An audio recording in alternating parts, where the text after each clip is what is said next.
ॐ नमो भगवते वासुदेवाय। ॐ नमो भगवते वासुदेवाय।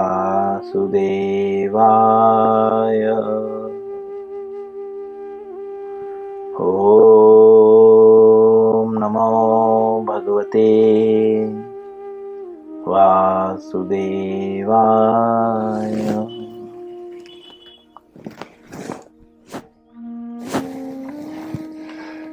श्रीमद् भगवद गीता यथारूप अध्याय 9 श्लोक संख्या 26। करीब आज इस श्लोक का तीसरा दिन है, तो इसीलिए हम श्लोक पढ़ेंगे, उसके बाद शब्दार्थ न पढ़ते हुए अनुवाद, और जहाँ पे हमने तात्पर्य समाप्त किया था उसके आगे से हम पढ़ेंगे।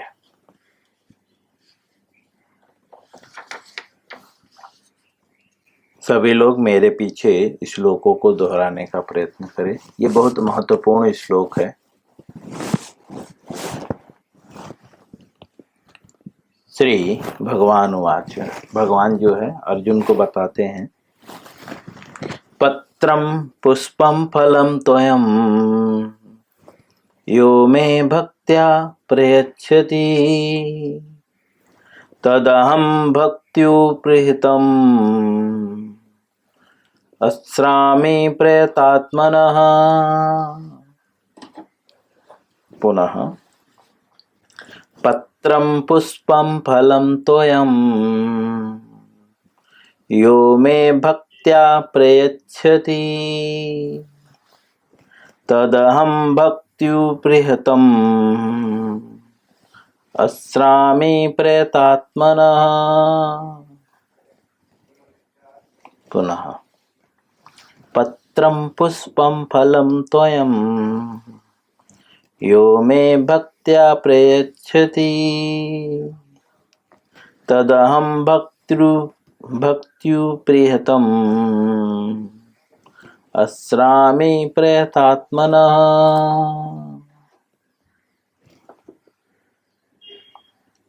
अनुवाद श्रील प्रभुपाद जी के द्वारा। यदि कोई प्रेम तथा भक्ति के साथ मुझे पत्र, पुष्प, फल या जल प्रदान करता है तो मैं उसे स्वीकार करता हूँ। तात्पर्य में श्रील प्रभुपाद जी बहुत स्पष्ट रूप से बोलते हैं, यह अनिवार्य है बुद्धिमान व्यक्तियों के लिए। चलिए, हम पहले पैराग्राफ के मध्य में पहुंचे हुए थे, जहां पे श्रील प्रभुपाद जी हमें समझाते हुए कहते हैं कि भगवान उसे सहर्ष से ही स्वीकार करते हैं। किसे स्वीकार करते हैं सहर्ष से ही? जो प्रेम पूर्वक जो है एक पत्ता और थोड़ा सा जल भी भगवान को अर्पित करता है।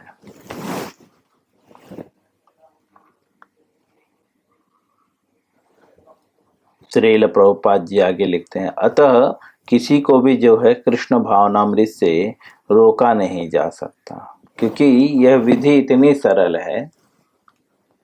मतलब एक छोटा सा पत्ता भी और थोड़ा सा जल, लाइक दिस वन ड्रॉप भी अगर आप भगवान को ऑफर करोगे, भगवान उसे स्वीकार करते हैं।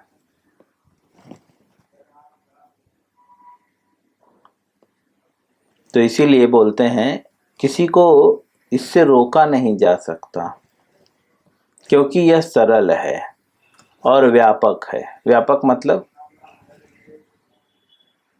बहुत बड़ा, बहुत कुछ देने वाला है, दूसरे शब्द में बोले तो। श्रील प्रभुपाद जी लिखते हैं, ऐसा कौन मूर्ख होगा जो इस सरल विधि से कृष्ण भावना भावित नहीं होना चाहेगा। दूसरे शब्द में श्रील प्रभुपाद जी कह रहे हैं, वे लोग मूर्ख हैं जो इतना सरल विधि ना अपनाकर जो है दुनिया भर के चक्करों में लगा हुआ है।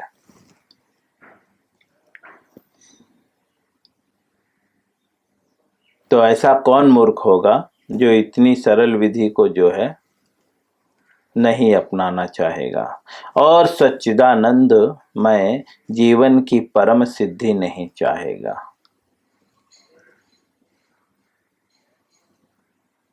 सच्चिदानंद का तात्पर्य है सदैव आनंद। कौन नहीं चाहता हमेशा आनंदित रहना। कृष्ण को केवल प्रेमा भक्ति चाहिए। कृष्ण को क्या चाहिए? केवल प्रेमा भक्ति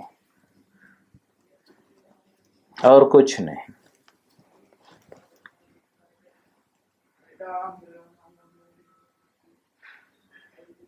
कृष्ण तो अपने शुद्ध भक्त से एक छोटा सा फूल तक ग्रहण करते हैं, किंतु अभक्त से वे कोई भेंट नहीं चाहते।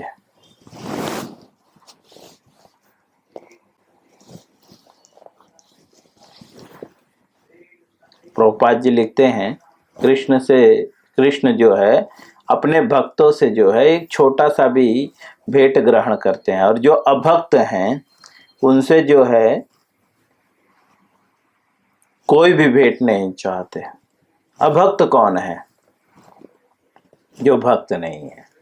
सिंपल सा थी। भक्त कौन है? जो किसी भी भौतिक लाभ की इच्छा के बिना भगवान की सेवा करता है। और अभक्त कौन है?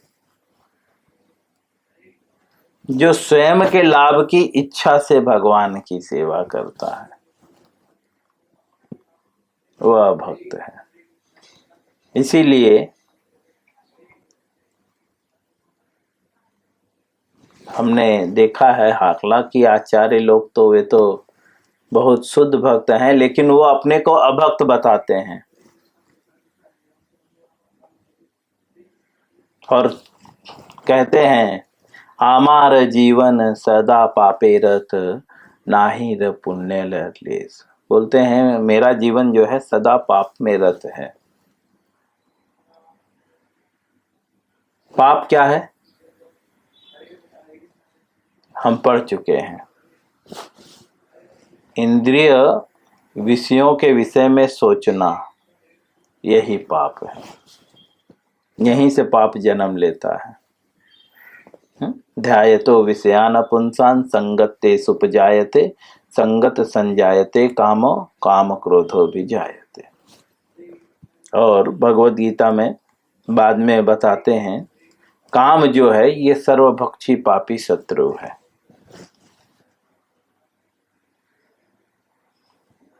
काम ही जो है पाप को जन्म देता है।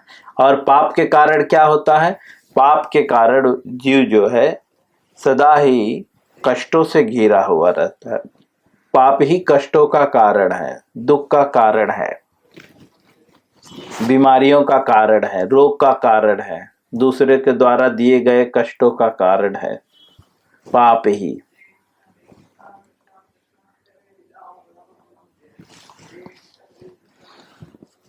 तो शुद्ध भक्त जी के हाथों से भगवान एक छोटा सा फूल भी ग्रहण करते हैं, लेकिन जो अभक्त हैं उनके हाथ से वे कुछ भी नहीं लेना चाहते। इसीलिए अगर आप भगवान को कुछ देना चाहते हो तो आपको शुद्ध भक्त बनना पड़ेगा। और भक्त बनने के लिए विधि क्या है? तो हम जानते हैं श्रवणम कीर्तनम विष्णु स्मरणम अर्चनम वंदनम दास्यम साख्यम आत्मनिवेदनम। श्रवण करना होगा। बट हम तो बोलते हैं प्रभु हम तो बहुत श्रवण करते हैं। एक दिन बात हो रहा था, एक को भक्त ही बोलेंगे, वास्तव में भक्त शब्द तो बहुत गुई है, लेकिन सामान्य भाषा में भक्त ही बोलेंगे ताकि बुरा न लगे। तो वो बोले प्रभु जी हम तो सुनते हैं, सुबह से शाम तक सुनते हैं भगवान की कथाओं के विषय में, टीवी पे चलता रहता है। ऐसी कथाएं जो है विष के समान हैं। क्यों? क्योंकि यहाँ पे बोलते हैं भगवत गीता में श्रवण कैसे करना है, बोलते हैं तत्विद्धि परिप्रातेन परिप्रश्नेन सेवयः उपदिच्छन्ति ते ज्ञानम ज्ञानिनः तत्त्वदर्शिनः। गुरु के पास जाकर उनकी सेवा करते हुए जिज्ञासा करनी है, तब वो सुनाएंगे तो सुनना है।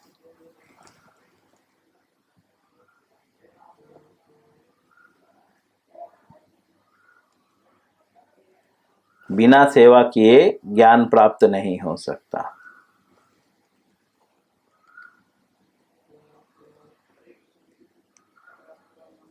एक हमारे मित्र थे, ऐसे ही चर्चा हो रही थी, बहुत अच्छा लगा उनका यह शब्द।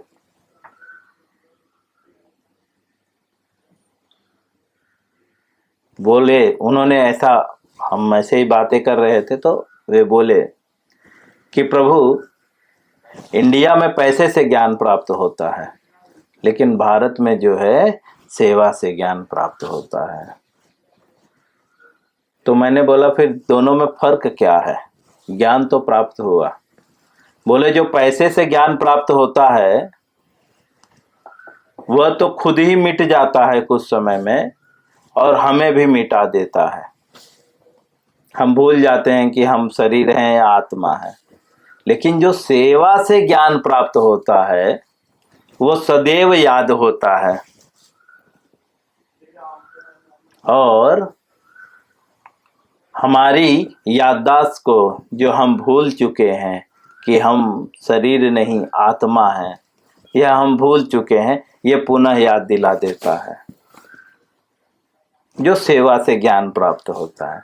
इसीलिए वैदिक शास्त्रों में स्वयं भगवान बोलते हैं तत्विद्धि परिप्रातेन परिप्रश्नेन सेवयः, सेवा करते हुए प्रश्न पूछना है। और अंतर तो मैंने आपको बता दिया। हम इसका प्रैक्टिकल उदाहरण भी देते हैं। हम पैसा देकर इतना ट्यूशन लगाते हैं बच्चों को, रट्टा मारने के बाद कुछ दिन बाद भूल जाते हैं।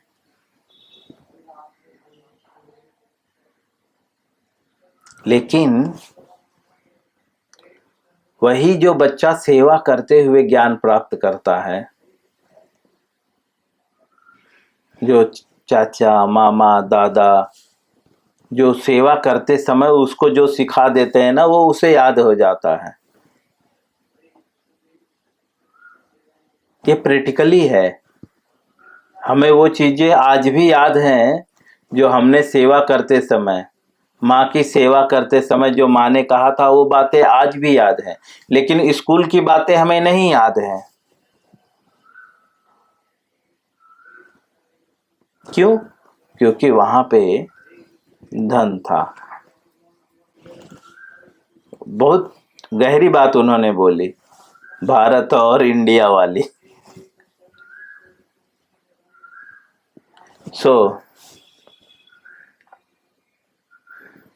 भक्ति प्राप्त करने के लिए, भक्ति करने के लिए जो 9 प्रकार की विधियां हैं, उसके लिए जरूरी है श्रवण।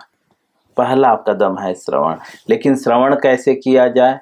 तो बोलते हैं तत्विद्धि परिप्रातेन परिप्रश्नेन सेवयः उपदिच्छन्ति ते ज्ञानम ज्ञानिनः तत्त्वदर्शिनः। लेकिन किसकी सेवा करके ज्ञान प्राप्त करें?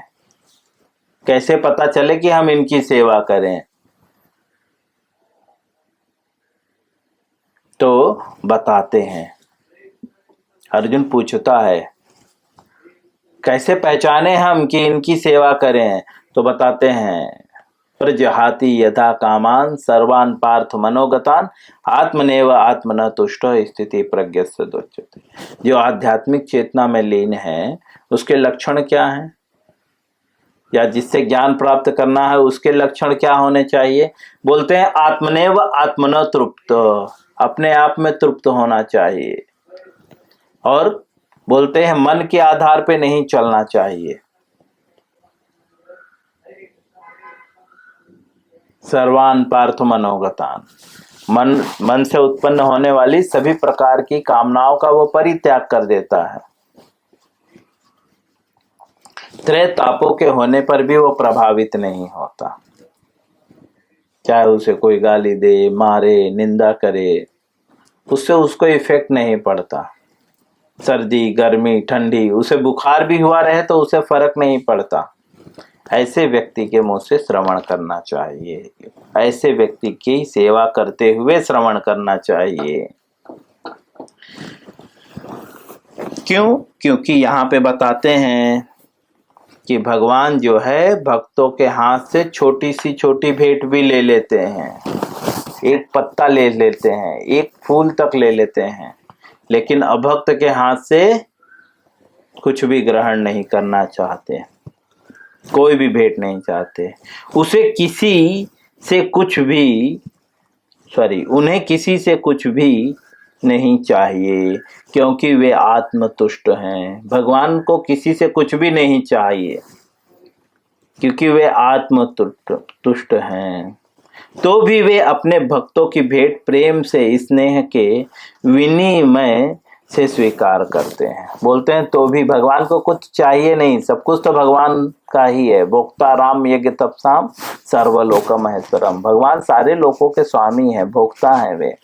उसके बाद भी वे जो है, जब भक्त कोई भी भेंट प्रेम से, स्नेह से और विनय मतलब बहुत सरलता से जब देते हैं, तो भगवान भी उसे बहुत सरलता से स्वीकार कर लेते हैं। कृष्ण भावनामृत विकसित करना जीवन का चरम लक्ष्य है। प्रभुपाद जी बोलते हैं इसीलिए जो है कृष्ण भावनामृत विकसित करना जो है जीवन का चरम लक्ष्य है। चरम लक्ष्य मतलब आखिरी गोल। घूम फिर के आपको वही काम करना पड़ेगा। प्रभुपाद जी इनडायरेक्टली समझाना चाहते हैं कि जब वही लक्ष्य है तो आप इस अनेकों प्रकार के लक्ष्य को क्यों बनाकर बैठे हुए हो। चरम लक्ष्य की ओर बढ़ो, क्योंकि अंतोगत्वा आपको वही करना पड़ेगा। इस श्लोक में भक्ति शब्द का उल्लेख 2 बार यह घोषित करने के लिए हुआ है कि भक्त ही कृष्ण के पास पहुंचने का एकमात्र साधन है। प्रभुपाद जी कहते हैं इस श्लोक में 2 बार भक्ति शब्द का प्रयोग आया है। पत्रम पुष्पम फलम तोयम यो में भक्त्या, उसके बाद तदहम भक्त्यो, 2 बार भक्त आ गया, पहले लाइन में भी दूसरे लाइन में भी। बोलते हैं यह इस पे बल दे रहा है कि भक्ति ही जो है कृष्ण के पास पहुंचने का एकमात्र साधन है। यहाँ पे प्रश्न उठ सकता है, प्रभुपाद जी बोल रहे हैं कृष्ण के पास पहुंचने का साधन है, तो ऐसा क्या है जो कृष्ण के पास पहुंचने के बाद जो है, या क्यों हम कृष्ण के ही पास पहुंचे और दूसरे के पास क्यों ना पहुंचे? क्योंकि इसके पहले वर्णन कर चुके हैं, जो कृष्ण के पास पहुंचता है वह त्यक्त्वा देहम पुनर्जन्मम नेति मामेति सो अर्जुन, वो दोबारा जन्म नहीं लेता। लेकिन जो देवताओं के लोक में जाता है वो दोबारा जन्म लेता है। क्षीणे पुणे मृत्यु लोकम विसंति, पूर्ण क्षय होने के बाद वो फिर वापस से इस जगत में आ जाता है। और जो भगवान को प्राप्त होता है वह भगवान के साथ जो निवास करता है वो वापस नहीं आता। क्यों? क्योंकि भगवान का धाम ऐसा ही है, वहां पे पाप और पुण्य नहीं है, वहां पे जन्म और मृत्यु नहीं है, जरा और व्याधि नहीं है। इसीलिए कृष्ण के तक पहुंचना है हर जीव को, और कृष्ण तक पहुंचने का भक्ति ही एक मार्ग है, साधन है। और भक्ति का अर्थ क्या है? भगवान की सेवा। इस जीवन में या अगले जीवन में भौतिक लाभ की इच्छा से रहित होना चाहिए।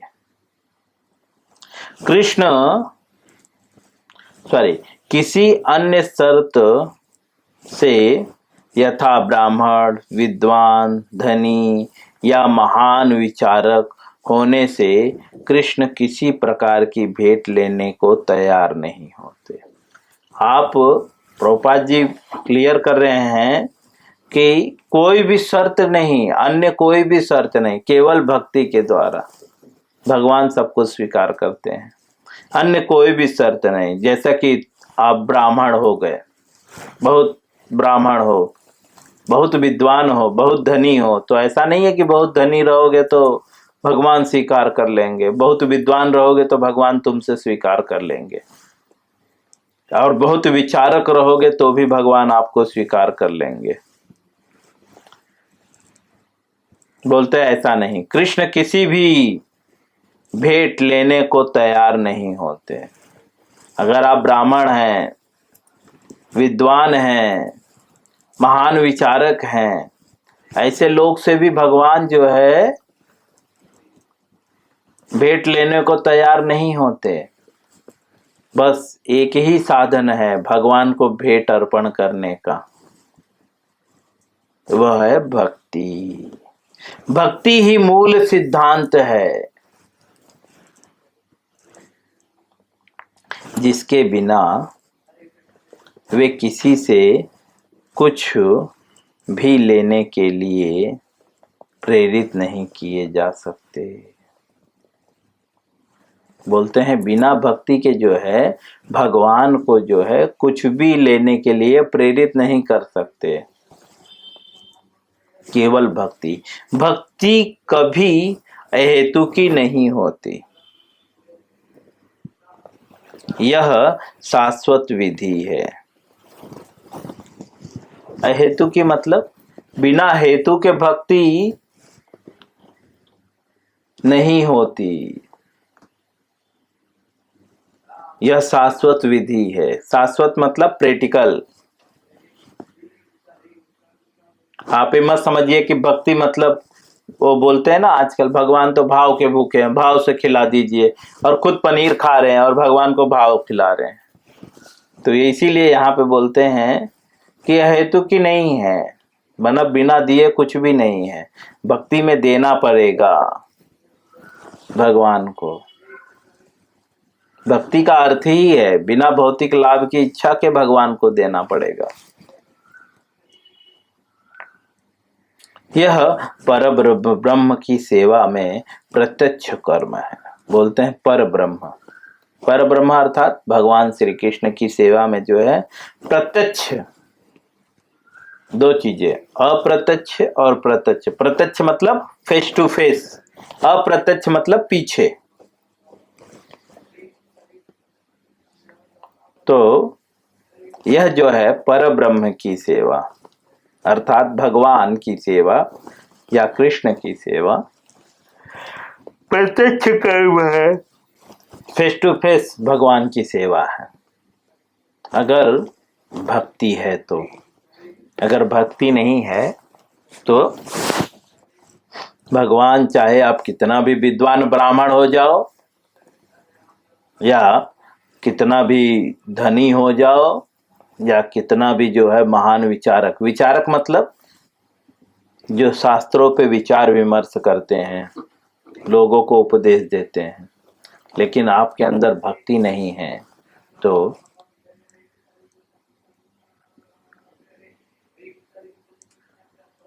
हम जो है भगवान की सेवा नहीं कर सकते। इसीलिए सभी को भक्ति करनी चाहिए, इसीलिए सबको श्रवण करना चाहिए। प्रतिदिन नित्यम भागवतम सेवय, नित्यम हर दिन सुनना चाहिए भागवत, अर्थात भक्तों के मुख से। मैं यहीं पे विराम करूंगा, अगले पैराग्राफ को हम कल पढ़ेंगे। हरे कृष्णा।